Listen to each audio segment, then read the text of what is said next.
اقرأ باسم ربك الذي خلق.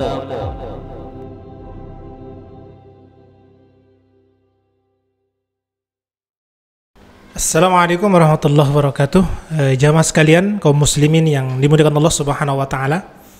Mudah-mudahan kita semua dalam lindungan Allah Subhanahu wa taala.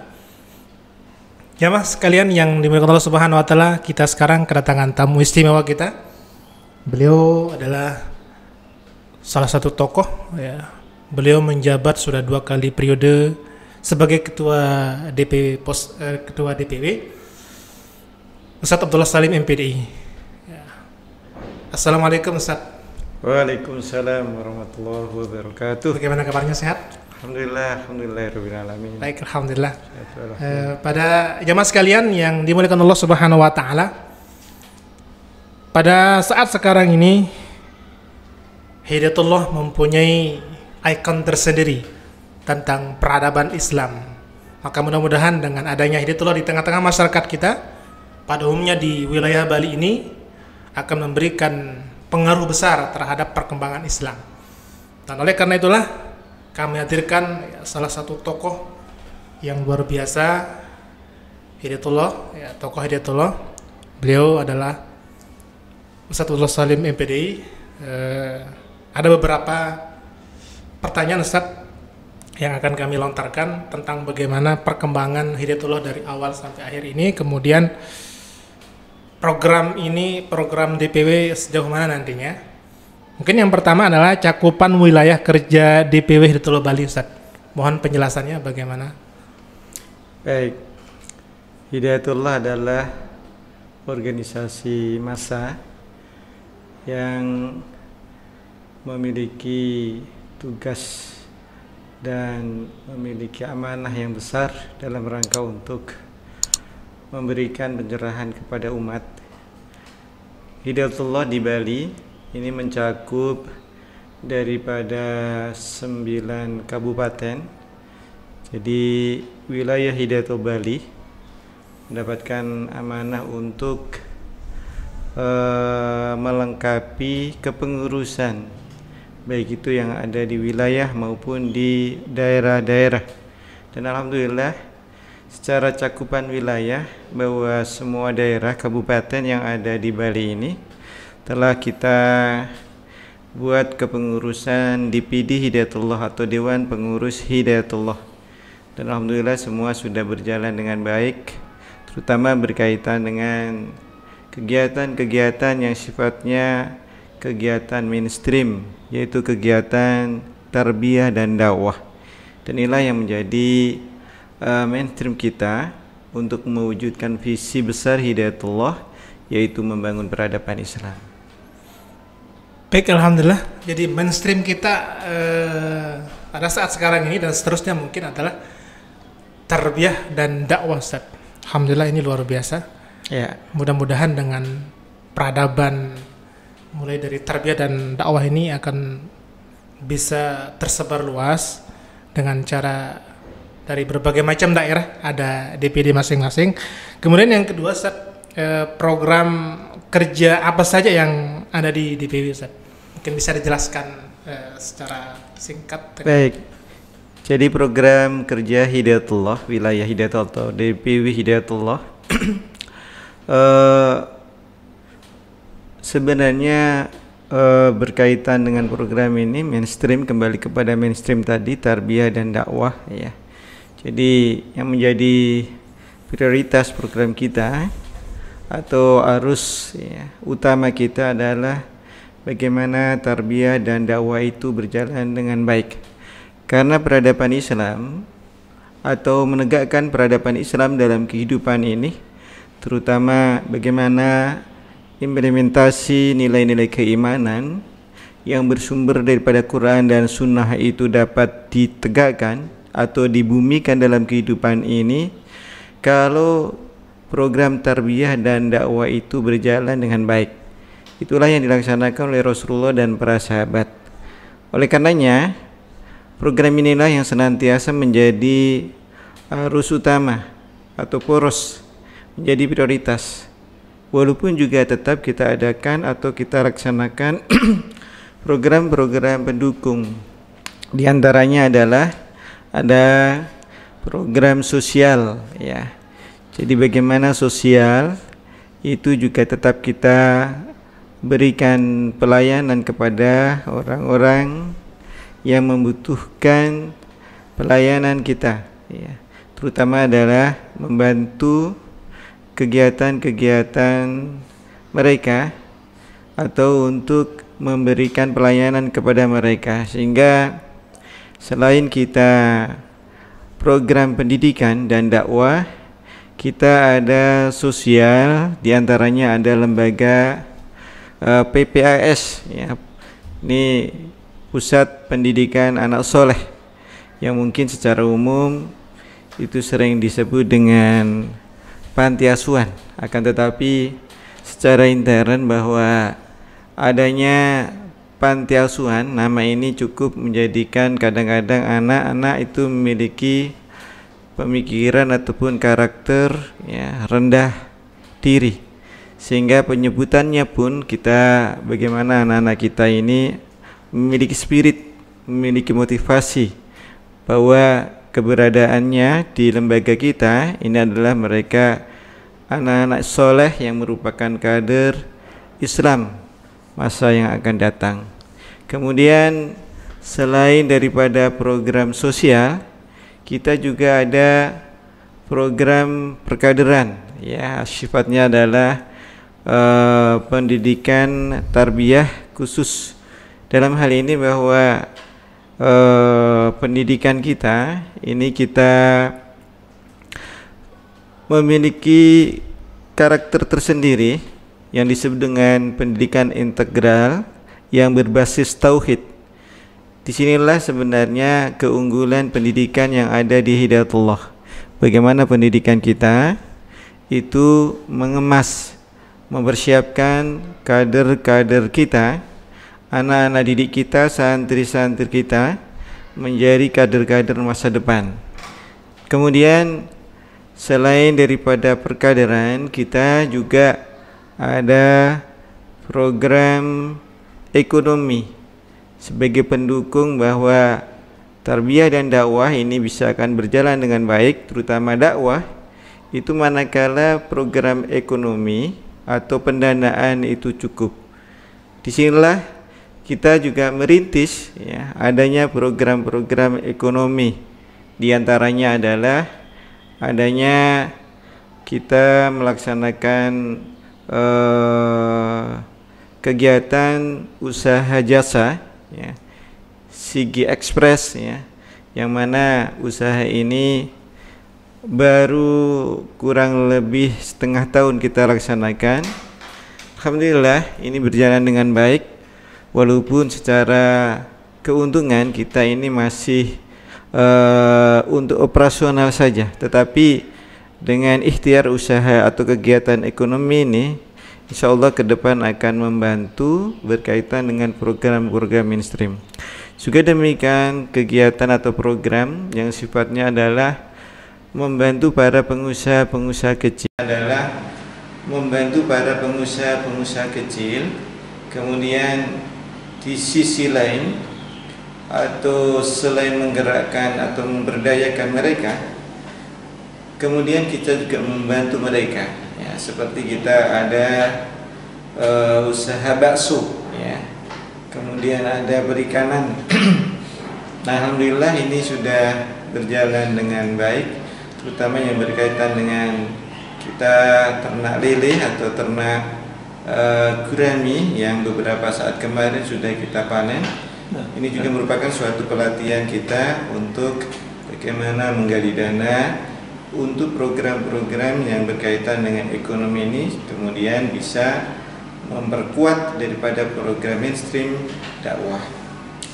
Kemudian juga kita mendukung atau mendorong ke daerah-daerah yang alhamdulillah daerah-daerah atau DPD yang ada di Bali ini, karena kita ada 9 kabupaten, sudah ada beberapa daerah yang telah memiliki usaha-usaha, ya,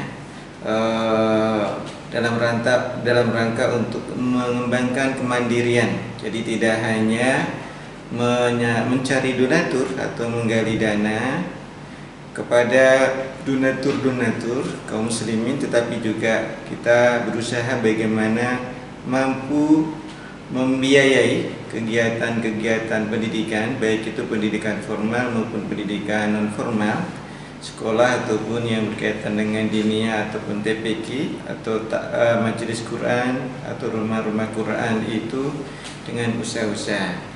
Ya, diantaranya yang ada di DPD Denpasar, alhamdulillah ini sudah mulai ada usaha yang sekarang ini ada di depan kita ini, yaitu Ashifa, yaitu usaha air minum. Alhamdulillah sudah berjalan beberapa bulan dan sudah kita pasarkan, terutama adalah masyarakat ataupun jamaah yang ada di Hidayatullah dan juga jamaah-jamaah pengajian yang ada di Denpasar ini. Kemudian juga usaha yang ada di Bangli atau di PD Bangli. Ini ada usaha jamur, ya, alhamdulillah usaha jamur ini juga sudah berjalan, sehingga dengan usaha ini petugas ataupun dai yang ada di daerah itu benar-benar dikondisikan atau dihantarkan menjadi dai-dai ataupun petugas-petugas dakwah yang mandiri. Itu diantara usaha-usaha atau program dalam rangka mewujudkan program-program mainstream itu berjalan dengan baik, yaitu program yang berkaitan dengan tarbiyah dan dakwah. Baik, alhamdulillah Ustaz. Mungkin dari tadi sudah panjang lebar menjelaskan tentang program dari DPW ini. Kayaknya mungkin butuh imun yang luar biasa, karena dari tengah tadi masalah air minum RU Ashifa ini, mudah-mudahan dengan sedikit kita minum bisa terasa lega. Insya Allah. Kan Ustaz, bisa diminum Ustaz? Iya. Baik, alhamdulillah Ustaz, dari semua program yang dipaparkan tadi, kira-kira program unggulan dalam waktu dekat ini apa Ustaz? Ya, ada dua program unggulan. Yang pertama adalah berkaitan dengan program dakwah. Jadi untuk mempersiapkan atau menghadapi Ramadan, insyaallah kurang lebih 1 bulan lagi. Jadi kita mengadakan tadruduat, yaitu pelatihan dai, imam dan khatib, yang untuk mempersiapkan para dai, para imam, kemudian para khatib untuk mengisi terutama adalah kegiatan Ramadan. Biasanya banyaknya taklim yang kita laksanakan ataupun permintaan taklim. Kemudian juga demikian adanya sholat tarawih, sehingga beberapa masjid ataupun majelis taklim ya itu meminta kepada kita secara organisasi. Dan kita alhamdulillah ada posdai ini, sehingga dapat kita persiapkan terutama berkaitan dengan SDM, yaitu dai, imam dan khatib ini. Kemudian yang kedua yaitu berkaitan dengan program tarbiyah ataupun pendidikan. Ya, kita saat ini konsentrasi bagaimana penerimaan siswa baru, karena disinilah kita harapkan kita bisa membuat kader-kader ataupun mengantarkan kader-kader kita dengan adanya santri ataupun siswa yang masuk di lembaga kita ini, di amal usaha kita, di yayasan kita. Alhamdulillah, karena kita ini sudah punya amal usaha dari RA atau TK sampai aliyah SMA, dan berkaitan dengan santri ataupun anak-anaknya, inilah yang kita harapkan nanti menjadi kader-kader masa depan kita, sehingga kita konsentrasikan saat ini adanya penerimaan siswa baru. Baik, alhamdulillah Ustaz, dari program unggulan tadi saya teringat dengan firman Allah Subhanahu wa taala masalah tentang pelatihan dai tadi berdoa itu. Surah Al-Imran ayat 104, wal takum minkum ummatun yad'una bil khair. Yang mudah-mudahan itu bagian dari amalan daripada surat ini. Mudah-mudahan dengan kita mempersiapkan dai-dai yang handal ini, kita bisa mensyiarkan Islam ini melalui Hidayatullah, terutama dari pos dai. Kemudian selanjutnya Ustaz, dari pertanyaan yang selanjutnya, kira-kira apa peran DPW Bali ini terhadap umat Islam di Bali? Alhamdulillah, jadi peran organisasi Hidayatullah di Bali ini dengan adanya pengakuan masyarakat ataupun umat Islam bahwa kita telah memberikan kontribusi pelayanan selain daripada program-program pendidikan ataupun tarbiyah sosial, kemudian dakwah, kemudian kita juga aktif dalam organisasi-organisasi yang ada. Kemudian terutama yang ada di Bali ini, karena kita ini adalah minoritas muslim, yang mana memang kita rasakan benar-benar dampak daripada COVID ini, yang rata-rata adalah umat Islam itu bekerja di ranah pariwisata, benar-benar merasakan.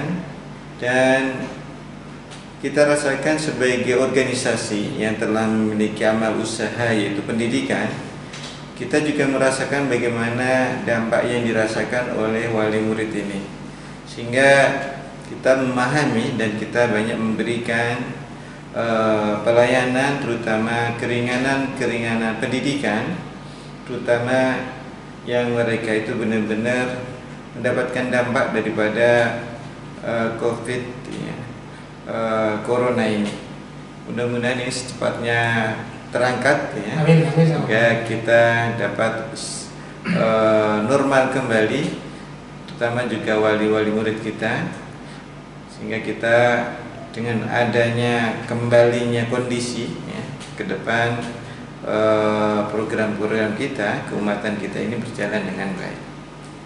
Baik, terakhir Ustaz, sebagai penguat mungkin dari organisasi kita tidak bisa mungkin terlepas dari berbagai macam organisasi Ustaz. Hidayatullah ini adalah Hidayatullah yang ketika itu akan selalu saling rangkul, merapatkan barisan Ustaz. Kerjasama apa kira-kira yang dalam bentuk eksternal dengan instansi atau parpol Ustaz? Bagaimana kerjasamanya? Tadi ada organisasi yang lain mungkin dari berbagai macam tentang masyarakat sekarang. Ya, jadi karena Hidayatullah ini memiliki visi besar yaitu membangun peradaban Islam dan saya kira dan yakin bahwa visi ini tidak hanya visi organisasi Hidayatullah, tetapi juga visi umat Islam, visi organisasi Islam. Karena apa?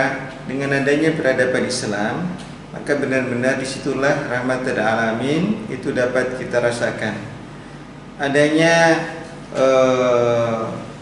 nilai-nilai Islam dapat dibumikan, dapat dilaksanakan, atau ajaran Islam itu dapat dilaksanakan dan dengan dalam kehidupan, maka kita semua sebagai organisasi bahwa ini adalah merupakan amanah yang tidak hanya intern organisasi Hidayatullah.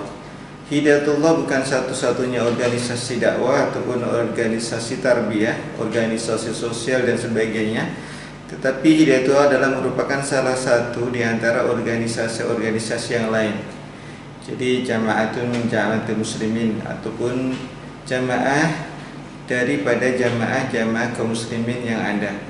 Sehingga keaktifan kita itu benar-benar kita laksanakan ya. Jadi kita bersinergi dengan organisasi-organisasi lain ya, tentu saja yang sevisi dalam hal ini. Terutama adalah dengan kita bergabung juga dengan adanya organisasi netral, adanya MUI misalnya, Majelis Ulama Indonesia. Hidayatullah di Bali ini alhamdulillah sudah dianggap sebagai organisasi yang dirasakan sudah memberikan kontribusi kepada umat, ya, sehingga keberadaan kita ini juga diberikan kesempatan, ya, adanya aktif di organisasi MUI ini atau Majelis Ulama Indonesia ini. Bahkan kita, ya, diberikan amanah, ya, antaranya adalah sebagai ketua bidang tarbiyah atau pendidikan. Jadi amanah ini adalah merupakan amanah yang besar tentu, dan harus kita laksanakan kepercayaan ini dengan baik, sehingga keberadaan Hidayatullah ke depan benar-benar tidak hanya diakui keberadaannya, tetapi akan diberikan kesempatan menentukan, ya, memberikan solusi bagaimana umat ini ke depan, bagaimana bangsa ini ke depan. Disitulah sebenarnya visi utama itu, ya, sebagaimana yang Rasulullah sampaikan, khairun nas anfa'uhum linnas, sebaik-baik manusia adalah yang paling banyak memberikan manfaat kepada manusia yang lain. Inilah sebenarnya aktualisasi ataupun pelaksanaan dari peradaban Islam itu, bagaimana kita dalam kehidupan ini berbuat yang terbaik kepada umat kita. Dan demikianlah di Hidayatullah di Bali ini. Jadi kita sudah aktif, ya, bersinergi dengan organisasi-organisasi yang ada, Muhammadiyah, NU, ya, kemudian Persis, DDI, ya, juga Al-Irsad, ya. Nah, semua kita bersinergi. Karena apa? Islam ini akan tegak tatkala kita senantiasa bersatu, sebagaimana firman Allah, wa'tasimu bihablillahi jami'a wa la tafarraqu. Dan itulah yang menjadi amanah kita sebagai organisasi dakwah yang ada di Bali ini. Demikian mungkin berkaitan dengan berkaitan dengan keberadaan Hidayatullah di Bali, khususnya yang ada di Denpasar. Baik, alhamdulillah, ini suatu yang sangat luar biasa tentang bagaimana program DPW Hidayatullah di Bali ini secara umum, ya Ustaz, secara khusus mungkin di intern kita di pondok pesantren ini. Ya Mas sekalian yang Allah Subhanahu wa taala, dengan beberapa program-program ini akan menjadi solusi umat nanti ke depannya. Bagaimana dai-dai kita yang kita siapkan nantinya selama 1 bulan ini bisa juga memberikan pengaruh besar terhadap krisis moral bangsa, krisis moral akhlak pemuda. Kemudian dari berbagai macam program tadi, masalah ekonomi segalanya, dan sekali lagi mudah-mudahan itu akan membantu terbentuknya peradaban Islam secara khususnya mungkin di Bali, dan insya Allah secara umumnya mungkin di seluruh Indonesia. Baik, itu saja Ustaz. Syukran atas kehadirannya tentang podcast kami ini. Mudah-mudahan berjalan lancar dan mudah-mudahan selalu dalam nama Allah Subhanahu wa taala. Baik, sekian jemaah sekalian. Assalamualaikum warahmatullahi wabarakatuh. Assalamualaikum warahmatullahi wabarakatuh.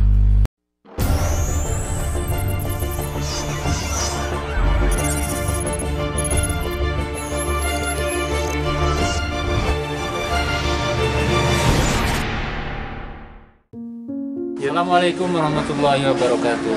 Bapak Ibu dimanapun Anda berada, di tahun ajaran baru ini kami mengajak Bapak Ibu untuk mendaftarkan anak-anaknya untuk bersekolah di tempat kami, Yayasan Al-Islam Hidayatullah Denpasar Bali. Bismillahirrahmanirrahim. Assalamualaikum warahmatullahi wabarakatuh. Bapak Ibu yang dirahmati Allah Subhanahu wa taala, kita pada zaman ini sangat memerlukan satu pendidikan yang menjadikan anak-anak kita mempunyai akidah yang kuat, menjadi anak-anak yang soleh dan soleh. Oleh karenanya, marilah sekolahkan anak Bapak Ibu di sekolah Yayasan Al-Islam Hidayatullah Bali. Semoga anak Bapak Ibu menjadi anak yang soleh dan solehah. Allahu Akbar. Warahmatullahi wabarakatuh. Mari kita sekolahkan dan kita pondokkan putra-putri kita di Lembaga Pendidikan Islam Hidayatullah Denpasar Bali. Assalamualaikum warahmatullahi wabarakatuh.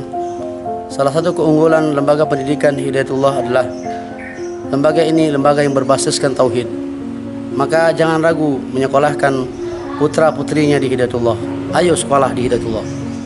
Ada kebiasaan-kebiasaan di teman-teman, terutama Masya Allah anak-anak pesantren Hidayatullah itu. Demi Allah saya katakan, itu diantara kebiasaan mereka pada umumnya tidak pernah meninggalkan tahajud malam, terkhusus malam Jumat. Anak-anak itu tuh yang luar biasa. Jarang diekspos ya, tapi saya sampaikan supaya kita ikuti kebiasaan itu.